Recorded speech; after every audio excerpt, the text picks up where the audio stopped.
Hello students, अब chapter 10 के बारे में आपको बताऊंगा। क्या है 10वां पार्ट हमारा व्रत। व्रत यानी सर्कल, एक रिंग, व्रत के बारे में हम पढ़ेंगे। देखिए व्रत, इसमें कितनी प्रश्नावलियां पहले थी और अभी कितनी है। इस अध्याय, इस चैप्टर में भी कुछ भी डिलीट नहीं हुआ है बच्चों। पहले भी इसमें 10.1 और 10.2 दो प्रश्नावलियां थी और अभी भी इसमें दो प्रश्नावलियां है। इसमें कुछ भी डिलीट नहीं हुआ है।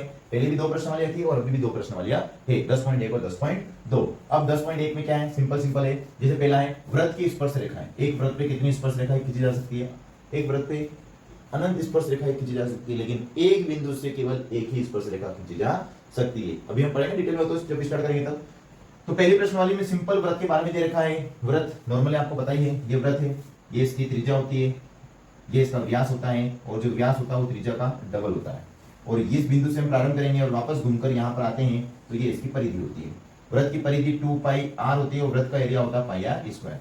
नॉर्मली ये तो सबको लगभग पता होगा। तो इसमें हम 10.1 है हमारी व्रत की स्पर्श रेखाएं वगैरह।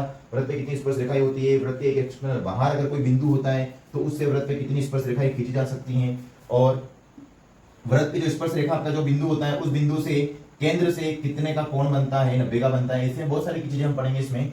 दूसरा, एक बिंदु से एक व्रत पर स्पर्श रेखाएं की संख्या। एक बिंदु से एक व्रत पर कितनी स्पर्श रेखाएं खींची जा सकती है? तो एक बिंदु से एक ही स्पर्श रेखा हम खींच सकते हैं किसी व्रत पे। ये आपको ध्यान रखना, ठीक है। यानी इसमें नॉर्मली दो प्रश्नावली है, 10.1 और 10.2। 10.1 और 10.2 दो प्रश्नावली है, और जो 10वां पार्ट है वही 10.1 10.2 कुछ भी डिलीट नहीं हुआ है। हमको ये कंप्लीट पढ़ना है। और जो आपका एक चैप्टर 11वां रचना है, ये पूरा पार्ट डिलीट हो गया है। पूरा पार्ट डिलीट कर दिया है, पूरा पार्ट हटा दिया बच्चों, पूरा पार्ट हटा दिया, पूरा पार्ट एनसीईआरटी हटा दिया है। तो एक पार्ट आपकी किताब से हट गया है 11 नंबर का। वो जो 12वां पे था पहले, वो अब आपके 11 नंबर पे आ गया है। तो 10वें पार्ट में आपको दो प्रश्नावली पढ़नी है, 11वां पार्ट पूरा आपका हट गया है। अब आपके नॉर्मली 12, 13 और 14 और 15 5 4 पार्ट और है, ठीक है।